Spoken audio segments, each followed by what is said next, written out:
Barbara. I'm Cheryl. And I'm Naima. We're three Black moms.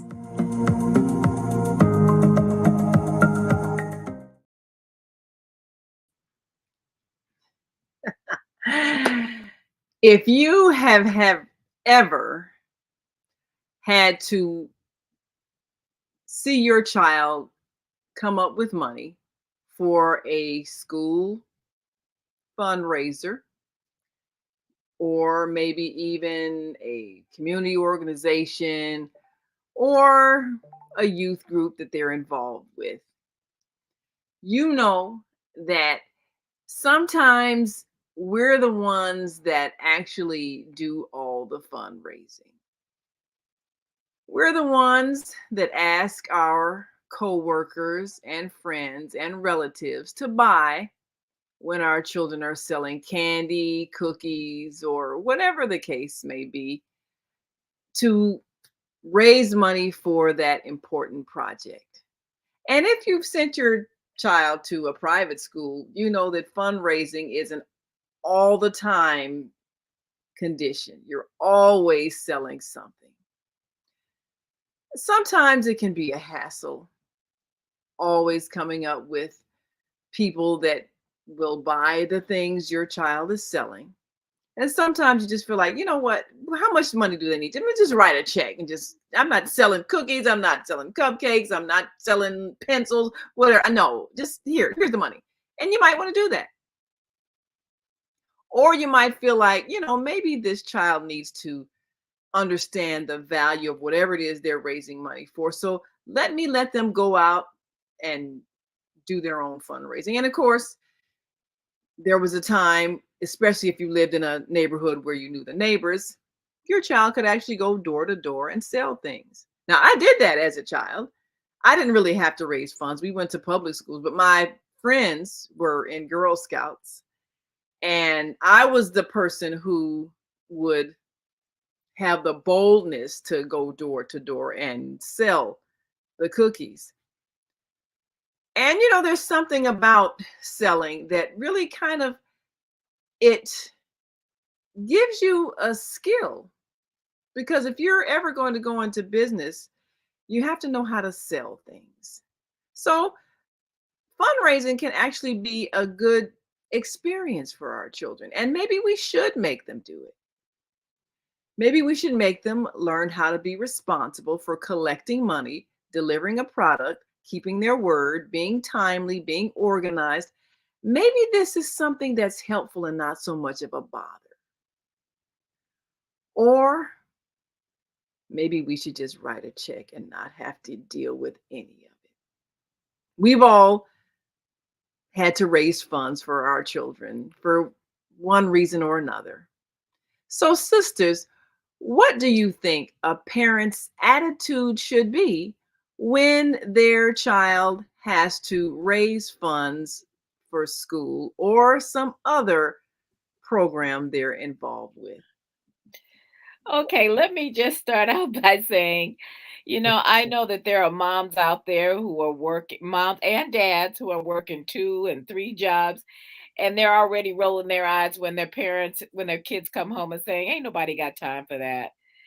And yet they don't necessarily have the funds to just write a check.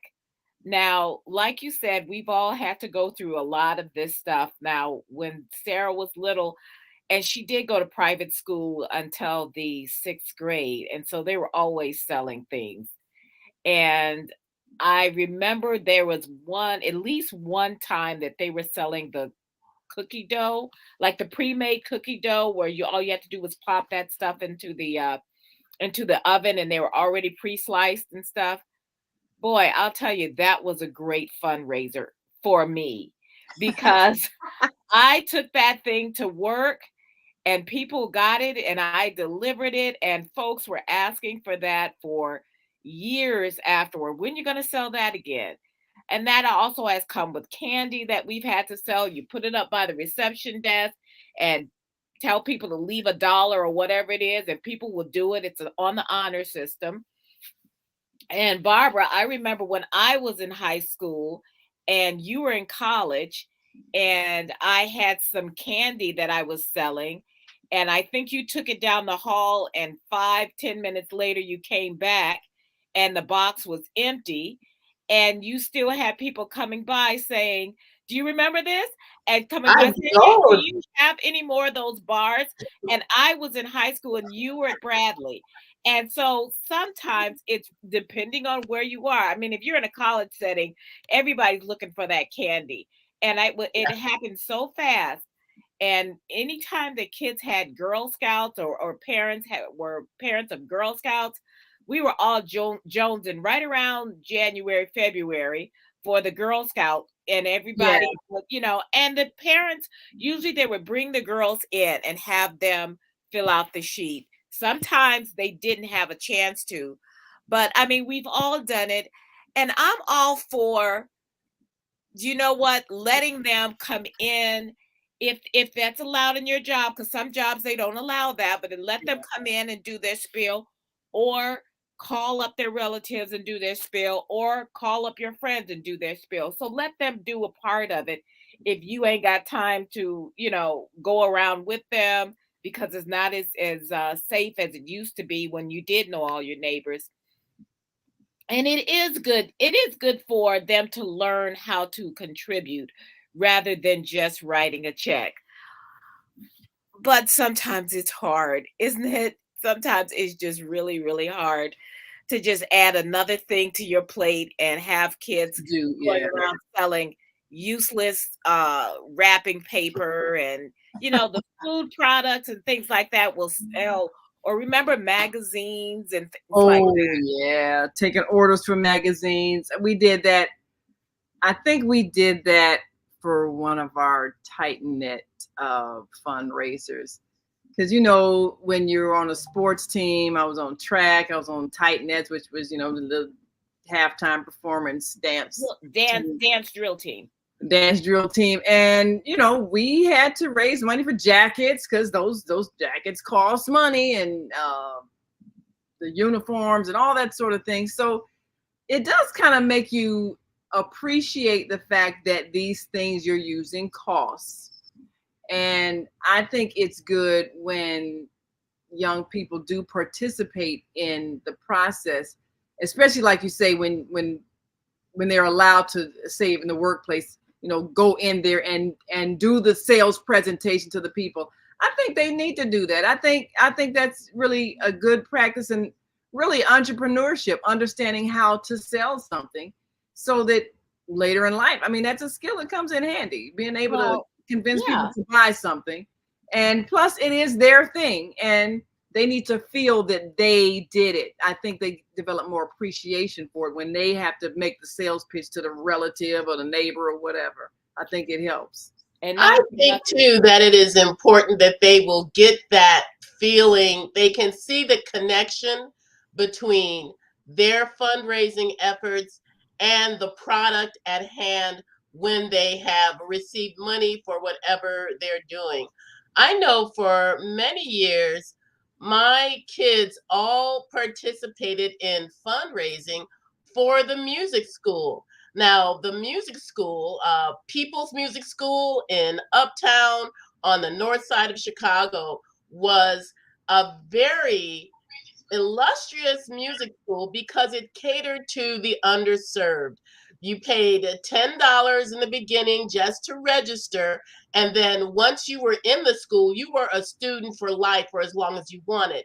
But they had a series of fundraisers constantly. Parents would contribute by giving 2 hours of their time to the school, either cleaning bathrooms, painting rooms, mopping floors, stuffing envelopes, participating in bake sales. And then the students, of course, in their fundraising efforts, were always involved in doing some kind of selling of merchandise that went toward the school. And then in turn, they got free music lessons that lasted forever. I remember Lavinia had piano for 10 years at People's Music School.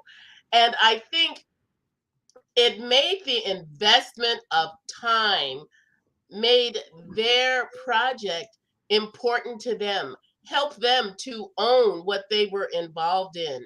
And, I couldn't help chuckling because I'm remembering an incident on a Everyone Loves Raymond episode where he got into a fight with this lady over the spot where they were selling Girl Scout cookies. Because now kids don't go door to door, like you said. It isn't safe Yeah. like it used to be when we were kids. And so you had to find a spot at a store or a supermarket or a parking lot, set up your little stand and sell Girl Scout cookies from there. And I would see always parents doing the talking, but sometimes if the kid said something, that would make a customer be readily Yes. to help out. It's something Yes. about having your kid there that That's what I say. raising work. I say because I will always buy from kids. Yeah. I will. I am the. If it's a parent, because if somebody's going door to door, and I see a strange person there, I'm not opening my door. If I see a parent and a kid there, I will probably Yeah. open the door, which is probably not safe if somebody's really going to just break in on you. But I do have a dog, so I'm not worried. But but I will buy from kids because I know that it's hard to go up to someone that you don't know and ask. And I know over in West Roxbury, which is one of the richer neighborhoods in Boston, they used to have the Girl Scout cookies set up table right outside, and people would come by and buy, right there because, who doesn't like Girl Scout cookies? Right. They did raise the price on them, though. Serious inflation on them cookies. Oh yeah. What are they?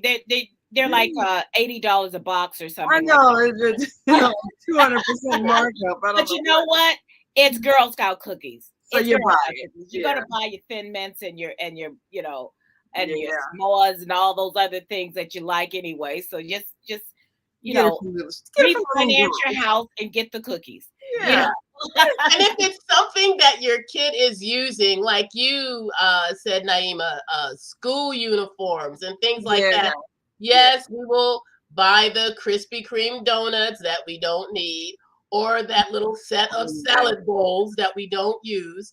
People are famous for bringing their kids' stuff to the workplace, Oh and yeah. you will buy it because they bought stuff from you for your child. Yeah. Yeah, usually that's the kind of a give and take thing. The people who say no are usually people who don't have any children, so they don't feel obligated because they're not going to ever ask you anything. But like you were saying, Cheryl, when the child makes the sales presentation, that tends to close the sale because you will do it for a child, whereas you might tell an adult, well, nah, I really can't do it right now. Well, ask me next time or whatever. But who's gonna turn down a little child asking for money for their school or their uniforms or their? Now, do you all have? I there's something they call that. I think they call it tagging or something when you got a can and you're going around just getting. Oh, canning. Is that? I do not like that. Yeah, they call that canning, and I have seen that, and I'll tell you why.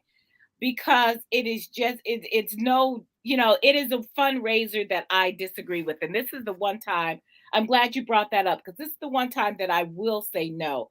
And they have kids standing, usually like maybe it's cheerleaders or something, and they're maybe not, and not necessarily from their school, but it's like independent cheer squads. And they stand in the islands on the highway or on the Yeah, maybe they do a Yeah. dance routine or and whatever. they're asking, and they just ask people for money from their cars, and they're not really providing any service, so they're not really selling anything. Right. They're Yeah. fundraising, but they're literally just Yeah. raising funds because they're not selling anything, so you get nothing. So you give them $1 or $2, yeah, that's great, but I never liked that because to me that is begging. that's begging. Well, not only that, sometimes gang scams ran like that kind of thing. They would be asking for money, but they wouldn't be able to give you any information like what team, what kind of uniform, what school, what organization. And you kind of felt like you were being scammed or being had by kids who were selling things that didn't look legitimate. Who were probably working for some adult person behind the scenes making them get out there and beg. I mean, Well, like well, you say, I don't really feel comfortable with that either. When you're asking for money, but like you say, you're not giving me any kind of product, or you say, well, this is for our school, but you can't tell me what school it is. This is for our team, but you can't tell me what sport it is. I don't feel good about that. well, and You that's know? the thing, and there's all kind of fundraising. If I see a firefighter out there and they're asking for, and they've got the Yeah. boot out there, okay, Yeah. that's a little bit different. These are firefighters. Yeah, my taxpayers Right. already pay your salary, but you know Yeah. what? I don't care, because when something happens, I want the fire department to show up. So if you Yeah. want, and if you want, Wow. uh, if you got a couple of bucks in your car and you're going to throw in a couple of bucks to the fire department, that's one thing. But what I have found is that, like I said, it's a lot of times it's these cheer squads. Sometimes it might be the football team from the local high school that they have the kids standing out there and doing that fundraiser. And for me, and chances are I'm gonna, if you're in there in your football uniform and I'm feeling bad for you, I probably will. But still, you're not. To me, that's a little bit bad for the school, because you are a public school and you should find some kind of way to raise funds, either through the concession stands like they do in the during the games, or Yeah. something. Those kind of things. I've worked at little leagues, for our when I was a coach for a drill team, dance drill team, when I lived in California, we did the same kind of thing. We got a chance to use the money that we would raise for concession stands at games, at little league games, I think, and we could use that money. But we had to run the concession stands. We had to be responsible for buying the products and the whole thing, and that was our way of fundraising. So I've been on both sides of those, but I have a real problem with kids standing in the street asking people just to give them money, and you really don't know what that's going for. And I will say, well, what is this for? Well, we're an independent cheer team and we just, go on competitions. Okay, but Yeah. so, Or you never. sometimes you will have kids going up and down the aisles on the CTA train, uh, Oh, Yeah. selling those There candy was some, bars. yeah. I have bought Uh, those. some, I bought I those. bought those because I want some candy. Yeah. But I don't necessarily know if the fundraising candy that they're selling is for a particular school or organization. Uh, but I mean, that's a good way to sell, but it is also dangerous going Yeah. back and forth from car to car. Yeah. So sometimes you want to make sure that when your child is involved in fundraising, that they're practicing safety, that there's a safe Yeah, avenue. Yes, yeah. it's better if their parent is with them, if they have to go out on the public square. Sometimes just fundraising at a mall, if you can set up and the store owner doesn't mind you having a little Oh, stand in front of your place, or that works outside a too. grocery store. Yeah, 'Cause sometimes you see kids doing that kind of stuff, and they've had things on Instagram where this one was like berating this kid for being out there. And it's like, Granny, if you don't want it, just move on. And so right. this other guy comes out and buys all the candy that the kid had.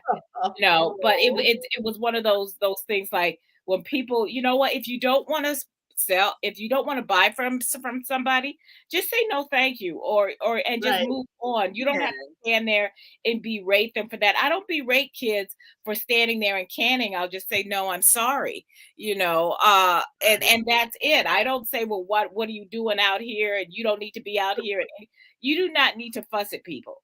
And that's the Right. other thing, is Right. that if you don't want to do it, you do not need to fuss at folks, because they're going to get enough of that in their life.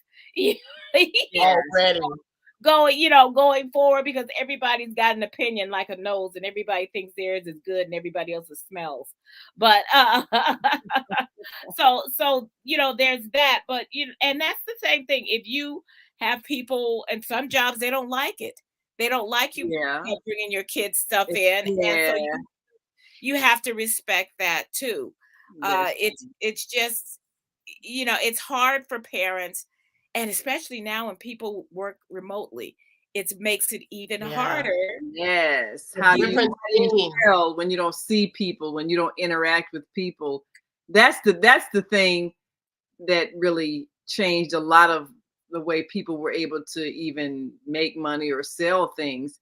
If you were relying on face-to-face communications and nobody's going out or seeing people, I think that had a lot of impact on things that schools were able to do, like fundraising, Yeah, because people weren't going to work and that's right. people weren't going door to door to their neighbors because you're supposed to stay in your house and That's all that. COVID. People weren't And going things to like church. that, you have to become creative with that. I know all my kids' high school, they always had some kind of cultural event week, and then the Mhm. kids could do come up with dances, with little skits, and then it was a fundraiser. You were told up front, these performances are a fundraiser for either this club or that club, and that was something that invited parents to actually come to the actual event and be involved in the fundraising that way. I don't know how things may have changed that much since COVID. My kids are all adults. My grandkids are not yet the age of having to do fundraising for their schools. Do Well, you there's one remember? thing. There's one thing that one of my friends did, and when her daughter was a Girl Scout, she actually filmed her giving her spiel and then sending Oh, that to people. So that's one thing, and you that's know what, cool. and we could all do that with a little link or whatever, and that's a Yeah, nice way of, if your kid is, like everybody's not already on Instagram and TikTok and everything else already. So, maybe if you're one of those and you're working from home or whatever, you says, okay, I have this or my kid has this. And also that makes it easier if you want to say no, to just like say no and not say feel no, we not pressure. not feel guilty. Yeah, Well, yeah, but it's a nice way of getting out there and getting that fundraiser, because the whole point of this is for them to have either special or extra things that aren't covered by the school, yeah. or or like jackets or team oriented things that aren't covered, or Mhm. field trips. And so Right, it's nice, and like you said, Naeem, it's also a nice way for them to learn that skill, whether they ever use it or right. not, because Yeah, we're it's all selling Business something, sense. even if we're selling ourselves, in our careers. yeah, That next interview may come because you've gotten comfortable talking in front of people. yeah. So That's what you it never know does. where this is going to pick up. And That's so we need to encourage some participation from them. It's very easy Right. sometimes to just put the box on the reception area and have somebody throw $1 in and grab the candy. But um, yeah. it's also good for them, if you are in able to do that, is to have them either come in or do a little uh uh Presentation. presentation, or something that they can put online, and you can say, okay, we're selling for this, and let those skills come, because it's always going to be something, and sometimes it's not easy or even good for you to just write a check. Sometimes you can Right. just say, you know what, I do not need any more cheap wrapping paper. I don't, let me just write a check. But Now, you know do you remember when we used to watch The Little Rascals, and Oh, they were yes, always, let's put on a show, and they would have these exactly. elaborate It was like shows they that were was putting on, they're making every money. Judy Garland movie. It was like, and Mickey Rooney, let's put on a show. There was And always I some kind of mean, they put on fundraiser, a show. but But they it were would be raising like, funds. yeah, but it would always be like, Broadway level. I know.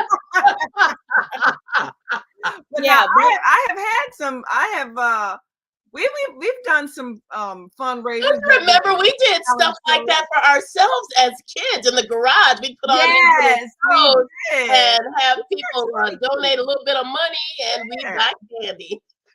yeah, Yep, yeah, we sure did. We sure yes, did. So yeah, let's put on a show. Yeah, I think that's kind of a good experience too, though, because you organize, you know how to put on a show. I mean, you know how to produce entertainment and get people to pay you. So Yes, I think that's all of those are good experiences for young people, and learning how to create a means of generating income. All of those yes, things or really and not just good income, experience. though. You know what? Since COVID, so many of our kids have lost valuable social skills. Yes. Yes. Learned Don't know how they've to talk to they don't know how to talk to people. They don't know how to interact. So when we think of these things, we also have to think of them as a lesson in social skills that were natural, that kind of got stolen from them from the last, what, really 3 years. Right. No. So these are life lessons that can be fun, they can be stressful, but they can be fun too. They can be Yeah. a nice way for parents and kids to bond. It says, okay, let's go up to so and so's house. You can, talk to them, or make sure it's somebody that you know, or you've given them heads up and say, let's talk to them about what you're selling, what it's for, and they can learn those social skills that we've had taken from them after 2.5 years of isolation and homeschooling Yes. and Texting Zoom and, and texting, and people don't even know how to interact with people that yeah. they used to know through family gatherings. Right. Right. Yeah. I think the young generation now, maybe those that are 4, 5, 6, where some critical years of their development were spent in isolation. I think we might see some Hard. repercussions from that. They Right. might need to really relearn some social skills and relearn how to talk to people, how to explain things. So I think the fundraisers that for their school, their club, or whatever, I think those are good ways, like you're saying, to learn how to talk to people, learn how to explain yourself, learn how to make a presentation, learn how to engage people, and develop a sense of value for whatever it is that you're selling for, so that you Yes. appreciate it. Yeah. Yeah, and having that feeling that part of this project is representative of something that you want for your school, for your organization, and it really helps you to kind of learn how to enjoy going out and being part of a fundraising effort. Yeah, yeah, Yes, it also levels the playing field between you, the people who sell, and the people who can just write a check. If everybody, has to go out and do something, well, some are going to go take the easy way out, and mom and dad may write a check, but it levels the playing field in another way on social interaction. So, Yes. there's all kind of lessons we can take from this, even though sometimes, let's be real, it's a real pain in the butt. yes. But you do learn, and I always had fun. Really, in the end, it was fun. Yeah. Yeah. Yeah. Yeah. Well, we've Especially got when to you go. saw the end of the project in the Yes, end. yes, and they felt some pride about it too. They did. Yeah. Did I helped? Yes.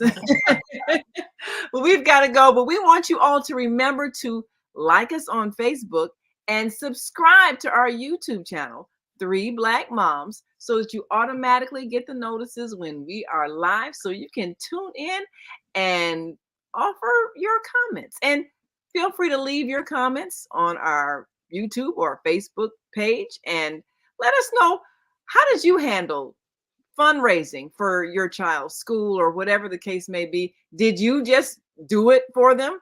Did you make them do it? Or did you just write the check? Let us know. And how did it turn out? Well, we're grateful that you listened today, and we invite you to tune in tomorrow. Well, no, next week. This week. Time.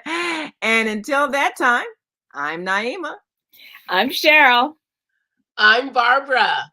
We are Three Black Moms.